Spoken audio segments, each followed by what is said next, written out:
그건 이렇게 보면 되죠. 예. 한국의 삼성, LG, 현대, 네. 전 세계 포춘 500대 기업들이 안 네. 들어가 있는 기업이 없어요, 중국에. 예. 그러면 이 전 세계 포춘 500대 기업들은 바본가 이렇게 이제 반문해 볼 수가 있죠. 네. 그래서 제가 볼 때는 한국의 이제 투자가들이 생각하는 사회주의 때문에 이게 문제가 있다고 하는 것은 포춘 500대 기업, 우리 삼성, LG, 현대가 중국 본사를 폐쇄하고 한국으로 철수할 때 그때 이게 그 네. 문제가 생기는 것이고 네. 지금 그러면 이게 우리 삼성이 시안에다 반도체 공장을 하나 더 지었잖아요. LG가 우리 파주에다 공장을 안 짓고 저 광동성에다가 공장을 하나 더 지었다고요. 네.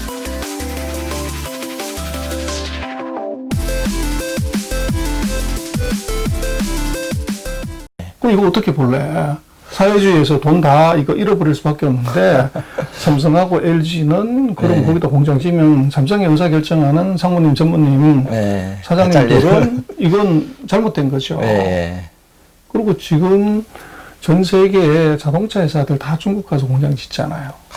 반도체 회사들 다 예. 거기다 공장 짓잖아요. 예. 그럼 이거 어떻게 봐야 되나? 사회주의 국가에 다 몰수당할 것인데.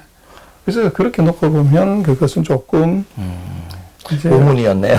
이제 과한 이제 판단인 거고. 그래서 예, 예. 그 사회주의 국가에 대한 리스크는 포춘 500대 기업들이 어떻게 액션하는지 봐라. 더 빨리 움직일 거다. 만약 그런 이슈가 그렇죠. 생기면. 그러면 사실 이런 것도 잘 많이 알려지지는 않았거든요. 그러다 보니까 마치 뭐 중국이 금방 망한다, 미중 무역 전쟁에 트럼프한테 진짜 제대로 한번 찍혀서 이런 기사들이 사실 많고 유튜버도 많은데 이게 본질을 좀 흐리는 것 같긴 하거든요. 제가 이제 현장에 있다 보니까 그거는 좀 아닌데. 그리고 투자의 관점에서도 봐도 어디다 쏠려서 투자를 포트폴리오를 구성하는 건 사실 별로 안 좋은 거거든요. 사이클을 보고 분산해야 된다고 생각하는데 그런 의미에서 정말 소장님 말씀이 굉장히 가슴에 와닿는 거고 지금 삼성이나 글로벌 기업들, 포춘 500대 기업들이 움직임을 보면 확실하게 그런 거예요. 그래서 뭐 포춘 500대까지 볼 필요도 없이요.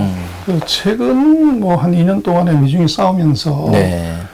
그 서방 특히 미국의 언론들의 이제 전체적인 그 논조들은 네. 다 중국 위기론, 네. 그 중국 붕괴론에 맞춰져 있고 네. 한국 언론도 그대로 받아서 그렇게 썼죠. 네. 그리고 또 뭐 한국의 많은 개인 미디어들 같은 데서 뭐 중국 위기론, 붕괴론, 외환론 뭐 이게 쏟아져 나왔고. 네. 근데 최근 2년 동안에 이제 그렇게 많은 예측이 맞은 게 있냐 그러면 뭐 멀쩡하단 말이에요. 그렇죠. 왜 안 넘어가지 막. 그렇죠. 이런, 네. 그래서 이제 그것들은 조금 우리가 네. 그 언론 미디어에 어떻게 보면 약간 편파적인 내용을 아무 비판 없이 쓰다가 네. 보니까 네. 이제 그런 일이 지금 벌어진 것 같고 저는 그거를 언론에 보도되는 기사를 보지 말고 돈의 흐름을 봐라. 돈은 돈의 흐름이 그렇죠. 있는데. 그래서 돈의 흐름으로 판단하는 것이 세상에서 제일 똑똑한 게 돈입니다. 그래서 어떻게 볼 수 있냐면, 뭐, 우리나라에서는 작년 하반 금년이 뭐, 하여간 중국 망한다는 얘기가 그렇게 많이 나왔지만, 네. 근데 중국 환율이 보면, 그 작년에 6.3에서 뭐 네. 7.12까지 확 절하가 되죠. 예. 그렇게 되면 돈이 대거 빠져가지고 환차손 때문에 네. 이 중국이 이제 외환이나 금융시장에서 위기가 와야 되는데 그렇죠. 네. 문제는 작년 하반기 이후에 지금까지 예. 코로나가 가장 심했던 3월달 한 달을 빼놓고는 예. 중국 캐피탈 마켓에서 외국인 순매수는 줄어든 적이 없어요. 계속 순매수했다고요. 예.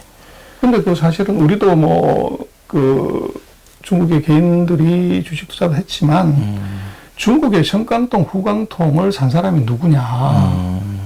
이건 유럽계, 미국계가 제일 많죠. 그게.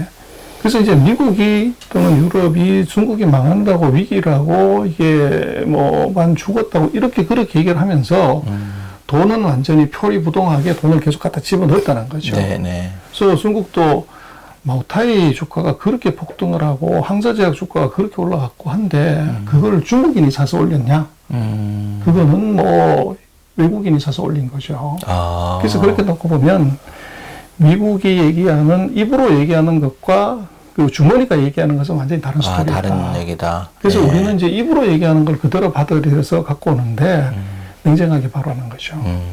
그래서 그 돈은 이게 중국으로 계속 몰려 들어가고 있다는 것, 그것은 이제 뭐 팩트가 정확하게 얘기를 하죠. 네. 그래서 저는 그 언론이나 개인 미디어를 보지 말고 네. 그 돈의 흐름을 보면 거기에 답이 있다. 또 가장 똑똑한 것은 바로 돈이다. 예. 뭐 그렇게 보시라고 얘기를 드리고 싶습니다. 네.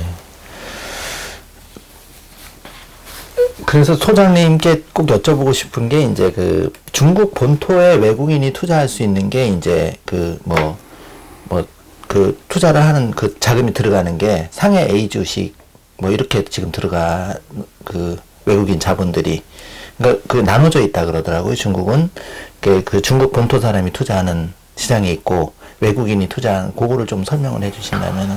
중국은 이제 A 시장, B 시장이 있는데요. 예. 그 B 시장은 외국인이 투자할 수 있는데 B 시장은 네. 심청 같은 경우는 홍콩 달러로 투자해야 되고 예. 상해 시장은 US 달러로 시작을 해야 됩니다. B 시장은. 예. 근데 지금은 그럴 필요가 없는 것이 예. A 시장에 그 상해 시장하고 심천 시장에 그 1,100개 종목이 이제 후성강통 그러니까 홍콩하고 네트워킹이 돼가지고 이제 자유롭게 투자할 수가 있어요. 네. 그래서 뭐 지금은 이제 A 주식, B 주식 가릴 것 없이 B 주식은 당연히 되는 것이고 네. 지금 A 주식 중에서 3분의 1을 외국인이 투자할 수가 있습니다. 그래서 중국의 뭐 큰 우량주들은 다 제한 없이 이제 살 수가 있죠. A 시장도. 그렇죠. 그렇구나. 그리고 최근에 그 A 시장하고 B 시장이 한간에 누구는 이제 주가 그래프가 뭐 미국의 나스닥이나 거기에 비해서는 정말 밋밋하다. 뭐 이렇게 주기를 봐도 변동성이 크게 없다. 역시 중국은 안 된다. 이제 이런 논리도 있는데 그런 거는 좀 어떻게 보시는지. 그것도요. 예. 미국도 마찬가지면 주가가 사상 최고치다고 그러는데 예. 그 빵 주식 5개를 빼버리면 미국 전체 인덱스는 지금 마이너스란 말이에요. 전고점을 못 가 있다고요. 예. 그 5개가 올라간 것이고 예. 중국도 이제 그 인덱스를 놓고 보면 뭐 2,800에서 3,300, 뭐 3,400 여기서 왔다 갔다 해서 한 10%, 15% 내외에서 왔다 갔다 하는데 그걸 보면 안 되고 중국은 이게 그 시가총액의 거의 절반 가까이가 금융주하고 화학주예요. 네.